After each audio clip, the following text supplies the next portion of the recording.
మీద నిన్న ఒక బీసీలకు సువర్ణాధ్యాయం ప్రారంభమైందని చెప్పుకోవచ్చు. ఎందుకంటే బీసీలకు ప్రత్యేకమైనటువంటి పార్టీ ఇప్పటి వరకు, అంటే స్వాతంత్రం వచ్చినప్పటి నుంచి ఇప్పటి వరకు కూడా బీసీలకు ప్రత్యేకమైనటువంటి పార్టీ లేదు. అంటే బీసీలు వేరే పార్టీల దగ్గర టికెట్లు తీసుకోవడము, తర్వాత వాళ్ళని అడుక్కోవడము, రకరకాలుగా ఇటువంటి పరిస్థితి ఉండే. అటువంటి పరిస్థితి నుంచి బీసీలు టికెట్లు ఇచ్చేటువంటి పరిస్థితి, తర్వాత ఎక్కడ ఏ పార్టీ దగ్గరకు పోయి అక్కడ పోయి మోకరిల్లాల్సినటువంటి అవసరం లేదు. ఇప్పుడు బీసీలకు సొంత పార్టీ ఉంది.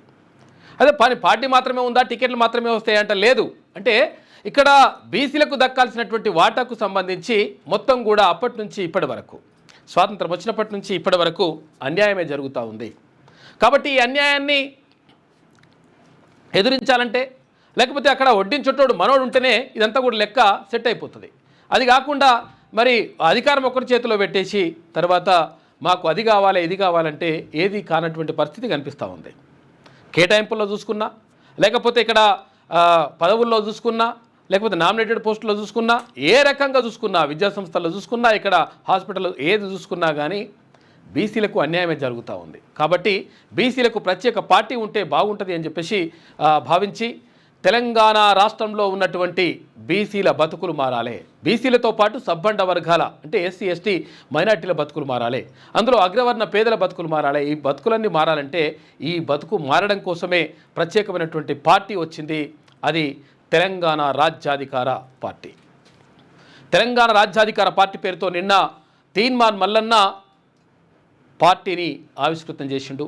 నిన్న ఆవిర్భవించినటువంటి పార్టీ అంటే సెప్టెంబర్ 17 అనేటువంటిది చాలా ప్రత్యేకమైనటువంటి రోజు. అంటే అక్కడ నిజాం నిరంకుశత్వానికి చరమగీతం పాడినటువంటి రోజు. నైజామోని పైజా మూడగొట్టి అక్కడ ఏదైతే దుర్మార్గమైనటువంటి పరిపాలన ఉంటుందో ఆ పరిపాలనంతా కూడా పక్కకు పెట్టేసి భారత్లో విలీనమైనటువంటి రోజు. కాబట్టి శుభసూచకం అదొకటి. తర్వాత అక్కడ పెరియార్ రామస్వామి తమిళనాడులో మొత్తం కూడా సంచలనం సృష్టించి తమిళనాడు రాష్ట్రాన్ని మొత్తం కూడా ఏకం చేసి ఆ రాష్ట్రంలో బీసీల బతుకుల కోసం, తర్వాత అక్కడ ఉన్నటువంటి అగ్రవర్ణాల ఆధిపత్యాన్ని ధిక్కరించి దాన్ని మొత్తం కూడా కథం చేసినటువంటి ఒక గొప్ప మహానుభావుడు పెరియార్ రామస్వామి. అయితే ఇక్కడ పెరియార్ రామస్వామి జయంతి కూడా నిన్ననే. అదే కాకుండా తర్వాత ఇక్కడ ఏది విశ్వకర్మలకు ఆరాధ్య దైవం, విశ్వకర్మలే కాదు ఇక్కడ బీసీలందరికీ కూడా ఆరాధ్య దైవంగా ఉన్నటువంటి విశ్వకర్మ జయంతి కూడా నిన్ననే ఉంది. ఈ సందర్భంగా అంటే ఇది ఒక శుభ సూచకంగా మొత్తం మీద నిన్న బీసీ రాజ్యాధికార పార్టీ నిన్న ఆవిర్భవించింది. తీన్మార్ మల్లన్న దాన్ని ఆవిష్కరించింది. ఇందాక మీరు అవన్నీ కూడా చూసినారు.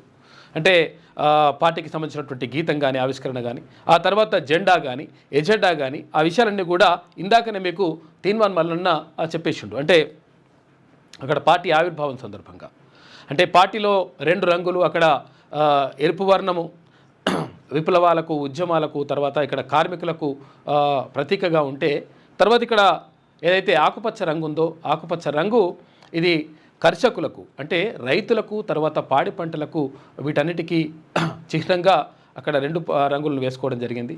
తర్వాత ఇక్కడ కర్షకులు, తర్వాత కార్మికులు ఏకమైతే అటు ఇక్కడ ఉపాధికి సంబంధించినటువంటి అంశంలో అన్ని రకాలుగా అంటే విద్య, వైద్యం కూడా ప్రైవేట్ రంగంలో కూడా అంటే కార్పొరేట్ లెవెల్లో ప్రభుత్వమే అందించాలనేటువంటిది సంకల్పం కూడా గతం నుంచి మాట్లాడుతూ ఉన్నాడు తీన్మార్ మల్లన్న. నిన్న కూడా ఆ విషయాన్ని వెల్లడించాడు. అంటే ఈ రాజ్యాధికార పార్టీ, తెలంగాణ రాజ్యాధికార పార్టీ ఎందుకు స్థాపించబడింది అంటే ఇక్కడ ఉన్నటువంటి సబ్బండ వర్గాల యొక్క, తెలంగాణలో ఉన్నటువంటి అన్ని వర్గాలకు సమన్యాయం జరగాలి, తర్వాత అన్ని వర్గాలు అభివృద్ధి చెందాలంటే 100% ఒక పార్టీ అవసరం. ఎందుకంటే మన గురించి ఆలోచించేటువంటి మనుషులు కావాలి, మన గురించి ఆలోచించేటువంటి విధానాలు కావాలి, అటువంటి మేనిఫెస్టో ఉండాలి.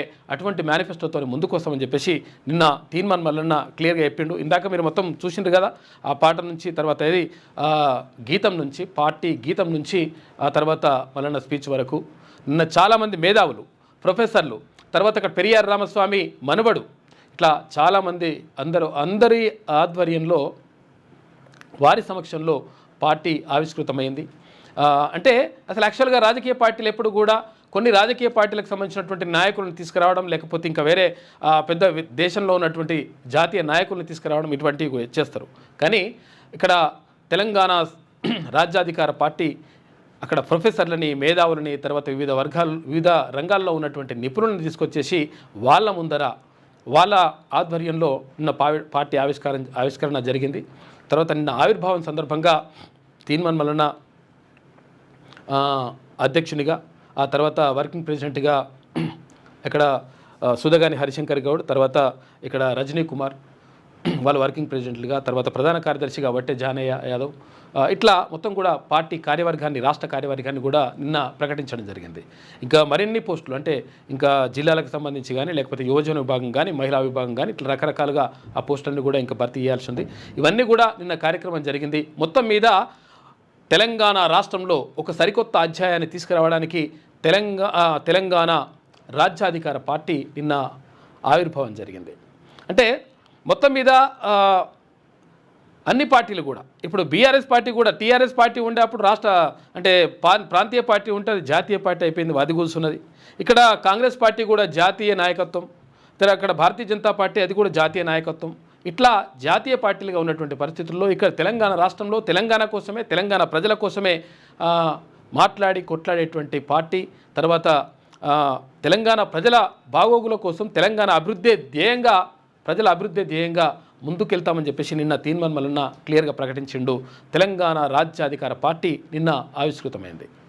ఆ విషయాలు ఇంకా చాలా, ఇప్పుడు ఏ పేపర్లో కూడా పెద్ద కనిపించదు. వెలుగు దినపత్రిక, తర్వాత ఇక్కడ సినార్ తెలంగాణ తప్ప మిగతా పేపర్లలో మొత్తం లోపల ఏడనో మూలకేసి ఇట్లా వేసిన అంటే వేసినట్టుగా చేసినారు. ఎందుకంటే విషయం ఏంటంటే తీన్మాన్ మల్లన్న ఇప్పుడు ఎమ్మెల్సీకి పోటీ చేసినప్పుడు కూడా, మొట్టమొదటిసారి పోటీ చేసినప్పుడు కాంగ్రెస్ పార్టీ నుంచి, ఆ తర్వాత ఇండిపెండెంట్గా పోటీ చేసినప్పుడు కూడా ఏ పేపర్ కానీ, ఏ ఛానల్ కానీ ఆయన గురించి పెద్దగా ప్రచారం చేయలేదు. ఆయన గురించి కనీసం అక్కడ వార్తల్లో ఒక వ్యక్తిగా కూడా చూడలేదు, కనీసం అసలు పట్టించుకునేటువంటి పరిస్థితి. కానీ అక్కడ ఎమ్మెల్సీగా అక్కడ జాతీయ పార్టీలను, తర్వాత రాష్ట్రంలో ఉన్నట్టు అధికారంలో ఉన్నటువంటి పార్టీని మొత్తం కూడా ఖతం చేసేసి, అంటే అప్పుడు పార్టీలను కూడా ఎదుర్కొని రెండవ స్థానంలోకి వచ్చినప్పుడు అక్కడ భారతీయ జనతా పార్టీ కానీ, తర్వాత కాంగ్రెస్ పార్టీ కూడా పోటీ ఇవ్వనటువంటి పరిస్థితుల్లో రెండవ స్థానానికి వచ్చినప్పుడు అన్ని ఛానళ్ళు, అన్ని పేపర్లు తీన్మాన్ మల్లన్నను ఒక గొప్పగా వార్తగా తీసుకొచ్చినాయి. అంటే విషయం ఏంటంటే మనము ఒక గొప్ప స్థాయిలో ఉంటే, ఒక గొప్పగా ఎదిగితే, ప్రజల గురించి మాట్లాడితే రాయనటువంటి ఈ పేపర్లు, తర్వాత ఈ మీడియా ఛానళ్ళు ఒక స్థానంలో ఉంటే మాత్రమే గుర్తిస్తూ ఉన్నాయి. గుర్తించడం అంటే వాళ్ళ గుర్తింపు మనకేం అవసరం లేదు. అందుకనే మన పార్టీ ఉండాలి, తర్వాత మన ఎజెండా ఉండాలనే ఉద్దేశంతో తీన్మాన్ మల్లన్న ఒక సామాన్యుడి చేత జెండా దాన్ని కూడా తీసుకురావడం జరిగింది. మొత్తం మీద తెలంగాణ ప్రజల అభివృద్ధి కోసం, తెలంగాణలో ఉన్నటువంటి బీసీల కోసం ప్రత్యేకంగా, బీసీలు తర్వాత ఇక్కడ ఎస్సీ ఎస్టీలందరూ కూడా, మైనార్టీలందరూ కూడా కలుపుకొని, అగ్రవర్ణ పేదలను కూడా కలుపుకొని 100% ముందుకెళ్లాలనే ఉద్దేశంతో నిన్న పార్టీ ఆవిర్భావం జరిగింది. ఇది ఒక శుభసూచకంగా చెప్పుకోవచ్చు. మీ వ్యాపారం అభివృద్ధి కావాలని కోరుకుంటున్నారా? అయితే వెంటనే క్యూనస్ని సంప్రదించండి. Schools, colleges, banks, shops, office promotions, land promotions, political promotions, restaurant promotions, hospital promotions, పుట్టినరోజు వేడుకలు, శుభకార్యాలు, వ్యాపారాలు ఏవైనా, సందర్భం ఏదైనా ఇప్పుడే క్యూనస్ ద్వారా తెలియజేయండి. మీ వ్యాపారాన్ని అభివృద్ధి చేసుకోండి.